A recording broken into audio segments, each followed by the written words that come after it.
Hi friends, welcome to my YouTube channel.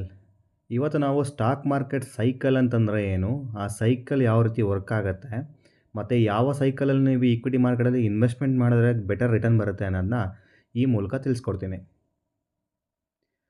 So stock market cycle ಅಂತಂದರೆ ಏನು?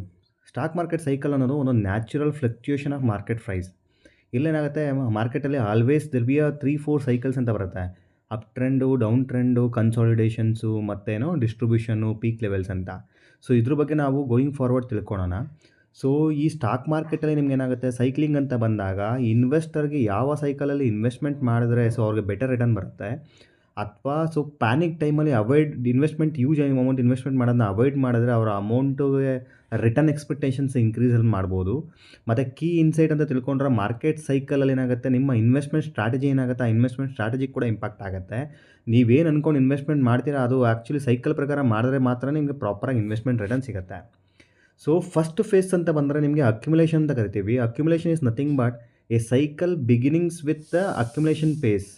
ಅಂದರೆ ಬೇರೆ ಸ್ಮಾರ್ಟ್ ಇನ್ವೆಸ್ಟರ್ಸ್ ಆಗ್ಬೋದು, DIAs ಆಗ್ಬೋದು, ದೊಡ್ಡ ದೊಡ್ಡ ಇನ್ಸ್ಟಿಟ್ಯೂಷನ್ಸ್ ಇನ್ವೆಸ್ಟರ್ಸ್ ಆಗ್ಬೋದು, ಅವರೆಲ್ಲ ಏನು ಮಾಡ್ತಾರೆ ಅಂದರೆ ಲೋವರ್ ಪ್ರೈಸ್ ವ್ಯಾಲ್ಯೂ ಅಥವಾ ಫೇರ್ ಪ್ರೈಸ್ ವ್ಯಾಲ್ಯೂ ಮತ್ತು ಮಾರ್ಕೆಟ್ ಡೌನ್ ಟ್ರೆಂಡ್ ಇದ್ದಾಗ ಬಾಟಮ್ ಆಫ್ ದ ಮಾರ್ಕೆಟಲ್ಲಿ ಕ್ಯಾಚ್ ಹೋಲ್ಡ್ ಮಾಡಿ ಇನ್ವೆಸ್ಟ್ಮೆಂಟ್ ಸ್ಟಾರ್ಟ್ ಮಾಡ್ತಾರೆ. ಸೊ ಇದನ್ನು ಯಾವ ರೀತಿ ಕಂಡುಹಿಡಿಬೋದು ಅಂತಂದರೆ, ಮಾರ್ಕೆಟ್ ಎಂಟೈರ್ ಸೆಂಟಿಮೆಂಟಲ್ಲಿ ಬಂದುಬಿಟ್ಟು ಕಾಶಿಯಸ್ ಇರುತ್ತೆ. ಸೊ ರೂಮರ್ಸ್ ನಡೀತಾ ಇರುತ್ತೆ. ಸೊ ಮತ್ತು ಪರ್ಟಿಕ್ಯುಲರ್ ಕಂಪ್ನಿ ಸ್ಟಾಕ್ ಪ್ರೈಸ್ ಒಂದು ಲೋವರ್ ಪ್ರೈಸಲ್ಲಿ ನಡೆಯುತ್ತೆ. ಹಂಗೆ ನೀವು ವಾಲ್ಯೂಮ್ಸ್ ಅಂತ ನೋಡಿದ್ರೆ, ವಾಲ್ಯೂಮ್ಸ್ ಅಂದರೆ ಡಿಮ್ಯಾಂಡ್ ಆ್ಯಂಡ್ ಸಪ್ಲೈ ಅಂತ ಹೇಳ್ತೀವಲ್ಲ, ಆ ವಾಲ್ಯೂಮ್ಸ್ ಕೂಡ ನಿಮ್ಗೆ ಏನಾಗುತ್ತೆ, ಮಿನಿಮಮ್ ವಾಲ್ಯೂಮ್ ಆಗುತ್ತೆ. ಸೊ ಅಲ್ಲಿಂದ ನಿಮಗೆ ಈ ಇಂಡಿಕೇಷನ್ಸ್ ಏನು ತೋರಿಸುತ್ತೆ ಅಂತಂದರೆ, ದೊಡ್ಡ ದೊಡ್ಡ ಇನ್ವೆಸ್ಟರ್ಸ್ಗೆ ಮಾರ್ಕೆಟ್ ಸೆಲ್ ಆಫ್ ಮುಗಿತಾ ಇದೆ, ಇದು ಬಾಟಮ್ ಆಫ್ ದ ಮಾರ್ಕೆಟ್ ಆಗುತ್ತೆ. ಸೊ ಇದು right time to accumulate it. Because 100% ಯಾರು ಬಾಟಮ್ ಡೌನ್ನ ಕ್ಯಾಚ್ ಹೋಲ್ಡ್ ಮಾಡೋಕ್ಕಾಗಲ್ಲ. ಬಟ್ ಅಲ್ಟಿಮೇಟ್ಲಿ ಇಲ್ಲೇನಾಗುತ್ತೆ, ಒಂದು ಸೈನ್ ಬರುತ್ತೆ, ಇಲ್ಲಿಂದ ಮುಂದಕ್ಕೆ ಸೆಲ್ಲರ್ಸ್ ಕಡಿಮೆ ಆಗ್ತಿದ್ದಾರೆ. ಸೊ ಸೆಲ್ಲರ್ಸ್ ಕಡಿಮೆ ಆಗ್ತಿದ್ದಾರೆ ಅಂದರೆ, so we can invest and keep money for a longer term ಅಂತ. ಈ ಸ್ಟ್ರಾಟಜಿನ ನಾವು ಅಕ್ಯುಮುಲೇಷನ್ ಫೇಸ್ ಅಂತ ಕರಿತೀವಿ. ಈ ಸ್ಟ್ರಾಟಜಿಯಲ್ಲಿ ನಿಮ್ಗೆ ಏನಾಗುತ್ತೆ, ವ್ಯಾಲ್ಯೂ ಕಂಪ್ನೀಸ್ಗಳೆಲ್ಲ ತುಂಬ ಅಂದರೆ ಚೆನ್ನಾಗಿರೋ ದೊಡ್ಡ ದೊಡ್ಡ ಕಂಪ್ನಿಗಳು ಅವರ ವ್ಯಾಲ್ಯೂಯೇಷನ್ ನೋಡಿದ್ರೆ ನಿಮಗೆ ಡಿಸ್ಕೌಂಟ್ ವ್ಯಾಲ್ಯೂಯೇಷನ್ ಸಿಗುತ್ತೆ. It is right time to accumulate it. Next phase number two ಅಂತಂದರೆ ಮಾರ್ಕಪ್ ಎಕ್ಸ್ಪೆನ್ಷನ್ಸ್ ಅಂತ ಕರೀತಾರೆ. ಸೊ ಎಕ್ಸ್ಪೆನ್ಷನ್ಸ್ ಅಂದರೆ ಸಿಂಪಲ್, ನಮಗೆ ಯಾವಾಗ DIAs, ಫಾರಿನ್ ಇನ್ಸ್ಟಿಟ್ಯೂಷನ್ ಇನ್ವೆಸ್ಟರ್ಸು ಮತ್ತು ದೊಡ್ಡ ದೊಡ್ಡ ಇನ್ಸ್ಟಿಟ್ಯೂಷನ್ ಇನ್ವೆಸ್ಟರ್ಸ್ ಬೈ ಆಗ್ತಾರೆ, ಆ ಬೈ ಮಾಡಿದಾಗ ಇಮಿಡಿಯೇಟ್ಲಿ ನಾವು ಆ ಟ್ರೆಂಡ್ನ ಕ್ಯಾಚ್ ಹೋಲ್ಡ್ ಮಾಡೋಕ್ಕಾಗಲ್ಲ. ಬಟ್ ಯಾವಾಗ ಅವ್ರ ಇನ್ವೆಸ್ಟ್ಮೆಂಟ್ ಆಗುತ್ತೆ ಮಾರ್ಕೆಟಲ್ಲಿ ಒಂದು ಕಾನ್ಫಿಡೆಂಟ್ ಬಿಲ್ಡ್ ಆಗುತ್ತೆ, ಒಂದು ಗ್ರೋ ಬಿಲ್ಡ್ ಆಗುತ್ತೆ, ವಾಲ್ಯೂಮ್ ಬಿಲ್ಡ್ ಆಗುತ್ತೆ, ಅಲ್ಲೇನಾಗುತ್ತೆ ಅಲ್ಟಿಮೇಟ್ಲಿ ರಿಟೇಲ್ ಇನ್ವೆಸ್ಟರ್ಗೆ ಒಂದು ಸಿಗ್ನಲ್ ಬರುತ್ತೆ, ನಾವು ಇನ್ವೆಸ್ಟ್ಮೆಂಟ್ ಮಾಡ್ಬೋದು ಇವಾಗ ಅಂತ. ಆ ಇನ್ವೆಸ್ಟ್ಮೆಂಟ್ ಮಾಡಬೇಕಾದ್ರೆ ಆ ಪಾಸಿಟಿವ್ ಎಕನಾಮಿಕ್ ನ್ಯೂಸ್ ಜೊತೆಗೆ ನಾವಿನ್ನು ಇನ್ವೆಸ್ಟ್ಮೆಂಟ್ ಸ್ಟಾರ್ಟ್ ಮಾಡ್ತೀವಿ, ಅದನ್ನು ನಾವು ಎಕ್ಸ್ಪಾನ್ಷನ್ ಪೀರಿಯಡ್ ಅಂತ ಕರಿತೀವಿ ಅಥವಾ ಮಾರ್ಕಪ್ ಪೀರಿಯಡ್ ಅಂತ ಕರಿತೀವಿ. ಅಲ್ಲೇನಾಗುತ್ತೆ ಅಲ್ಟಿಮೇಟ್ಲಿ ನಿಮಗೆ ಸೊ ಸೈನ್ಸ್ ಏನು ತೋರಿಸುತ್ತೆ, ಯಾವ ರೀತಿ ಕಂಡುಹಿಡಿಬೋದು ಈ ಫೇಸ್ನ ಅಂತಂದರೆ, ಸೊ ನಿಮಗೆ ಪ್ರೈಸ್ ವ್ಯಾಲ್ಯೂ ಇನ್ಕ್ರೀಸ್ ಆಗ್ತಾ ಇರುತ್ತೆ, ಹೈಯರ್ ಟ್ರೇಡಿಂಗ್ ವ್ಯಾಲ್ಯೂನ್ ಟ್ರೆಂಡ್ ಇರುತ್ತೆ, ಪಾಸಿಟಿವ್ ಎಕನಾಮಿಕ್ ನ್ಯೂಸಸ್ ಇರುತ್ತೆ. ಸೊ ಅಂದರೆ ನಿಮಗೆ ಸಿಂಪಲ್ ಟರ್ಮ್ಸಲ್ಲಿ ಹೇಳ್ಬೇಕಂದ್ರೆ, ಫಾರ್ ಎಕ್ಸಾಂಪಲ್ ಕ್ವಾರ್ಟರ್ ರಿಸಲ್ಟ್ಸ್ ಆಗ್ಬೋದು. ಕ್ವಾರ್ಟರ್ ರಿಸಲ್ಟ್ ನಿಮ್ಗೆ ಯಾವಾಗ ಡಬಲ್ ಡಿಜಿಟ್ಸಲ್ಲಿ ಗ್ರೋತ್ ಸಿಗುತ್ತೆ, ಫಾರ್ ಎಕ್ಸಾಂಪಲ್ 12%, 13% ಕಂಪ್ನಿಗಳು ರಿಟರ್ನ್ನ ಡಿಕ್ಲೇರ್ ಮಾಡ್ತಾರೆ, ಅವಾಗ ಅಲ್ಟಿಮೇಟ್ಲಿ ಅದೇನಾಗುತ್ತೆ, ಸೊ ನಿಮಗೆ ಗುಡ್ ಸೈನ್ ಅಂದರೆ economical over all company results ಬರ್ತಿದೆ ಅಂತಂದರೆ ಬೆಟರ್ EPS ರಿಟರ್ನ್ಸು. ಅಲ್ಟಿಮೇಟ್ಲಿ ನಿಮ್ಗೆ ಏನಾಗುತ್ತೆ, ಆ particular sign will gives you your money will go into double digit growth ಅಂತ. ಸೊ ಆ ರೀತಿ ನಿಮ್ಗೆ ಏನಾಗುತ್ತೆ, ಎಕ್ಸ್ಪಾನ್ಷನ್ ಪೀರಿಯಡ್ ಬಂದಾಗ ನೀವು ಇನ್ವೆಸ್ಟ್ಮೆಂಟ್ನ ಜಾಸ್ತಿ ಮಾಡ್ಬೋದು. ನೆಕ್ಸ್ಟ್ ಥರ್ಡ್ ಫೇಸ್ ಬಂದ್ಬಿಟ್ಟು ಡಿಸ್ಟ್ರಿಬ್ಯೂಷನ್ ಪೇಸ್ ಅಂತ ಕರಿತೀವಿ. ಡಿಸ್ಟ್ರಿಬ್ಯೂಷನ್ ಪೇಸ್ ಅನ್ನೋದು ಒಂದು ಪೀಕ್ ಲೆವೆಲ್, ಅಂದರೆ ಮಾರ್ಕೆಟ್ನ ನೀವು ಯಾವಾಗ ಪೀಕಲ್ಲಿದೆ ಅಂತ ಹೆಂಗೆ ನೀವು ಕಂಡುಹಿಡಿಬೇಕು ಅಂತಂದರೆ, ಡಿಸ್ಟ್ರಿಬ್ಯೂಷನ್ ಪೇಸ್ ಪ್ರಕಾರ ನೀವು ಕಂಡುಹಿಡಿಬೋದು. ಸೊ ಇಲ್ಲೇನಾಗುತ್ತೆ ಅಂದರೆ, ಆಲ್ ದ ಸ್ಟಾಕ್ಸ್ ಅಲ್ಲ, ಸೊ ಇರ್ರೆಸ್ಪೆಕ್ಟಿವ್ ಆಫ್ ದ ಸ್ಟಾಕ್ಸನ್ನು ನೀವು ನೋಡಿದ್ರೆ, ಇಲ್ಲ ಮಾರ್ಕೆಟನ್ನು ನೋಡಿದ್ರೆ, so always valuation is very higher. So stock prices ನೋಡಿದ್ರೆ ಅಂದರೆ ವಿತಿನ್ 2 years 3 yearsಲ್ಲಿ ನಿಮಗೆ 30% 40% ಜಂಪ್ ಆಗಿರುತ್ತೆ. You can see valuations very very higher.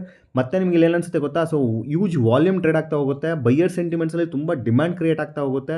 But ultimately some point in time ಏನಾಗುತ್ತೆ, ನಮ್ಮ ಸೆಲ್ಲಿಂಗ್ ವಾಲ್ಯೂಮ್ ಜಾಸ್ತಿ ಆಗುತ್ತೆ.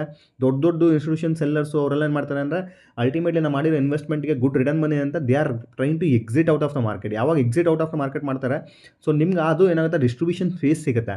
ಅಲ್ಲಿ ನಾವೇನು ಮಾಡ್ತೀವಿ ಅಂತಂದರೆ, ಸೊ ಹೈಯರ್ ಲೆವೆಲ್ಸ್ ಬಂದಾಗ, ಸೊ ನಿಮಗೆ PE ವ್ಯಾಲ್ಯೂಯೇಷನ್ಸ್ ಆಗ್ಬೋದು, ಮೋರ್ ದೆನ್ 25% PEs ಇತ್ತು ಅಂದರೆ ಬುಕ್ ವ್ಯಾಲ್ಯೂಲಿ, ನಾರ್ಮಲಿ PE ವ್ಯಾಲ್ಯೂಲಿ ನಿಮ್ಗೆ ಏನಾಗುತ್ತೆ, ಹೈಯರ್ ವ್ಯಾಲ್ಯೂ ಆಗುತ್ತೆ.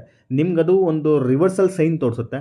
ಎಗೇನ್ ಏನಾಗುತ್ತೆ, ಅಲ್ಟಿಮೇಟ್ಲಿ ಹೈಯರ್ PEs ಬಂದಾಗ ಸೆಲ್ ಆಫ್ ಸ್ಟಾರ್ಟ್ ಆಗುತ್ತೆ. ಆ ಸೆಲ್ ಆಫ್ ಸ್ಟಾರ್ಟ್ ಆಗೋಕ್ಕಿಂತ ಮುಂಚೆ ಈ ಡಿಸ್ಟ್ರಿಬ್ಯೂಷನ್ ಬೇಸಲ್ಲಿ if you are booking your profit and aggressive ಆಗಿ ಮತ್ತೆ ಇನ್ವೆಸ್ಟ್ಮೆಂಟ್ ಮಾಡ್ದಿರಾ, ಸೊ ನಿಮ್ಮ ಅಮೌಂಟ್ನ ಅಸೆಟ್ ಅಲೋಕೇಶನ್ ಮಾಡಿಕೊಂಡು ಗೋಲ್ಡಲ್ಲಿ ಅಥವಾ ಫಿಕ್ಸ್ಡ್ ಡೆಪಾಸಿಟ್ಸಲ್ಲಿ ಅಥವಾ ಬಾಂಡಲ್ಲಿ ಇನ್ವೆಸ್ಟ್ಮೆಂಟ್ಗೆ ಟ್ರೈ ಮಾಡೋಕ್ಕೆ ಸ್ಟಾರ್ಟ್ ಮಾಡಿದ್ರೆ ಅದು ನಾವು ಡಿಸ್ಟ್ರಿಬ್ಯೂಷನ್ ಫೇಸ್ ಅಂತ ಕರಿತೀವಿ. So market cycle last phase ಬಂದ್ಬಿಟ್ಟು mark down or construction. So ಇಲ್ಲಂದ್ರೆ ಏನಂದರೆ ಇಟ್ಸ್ ಕಂಪ್ಲೀಟ್ಲಿ ಬೇರಿಶ್ ಟ್ರೆಂಡ್.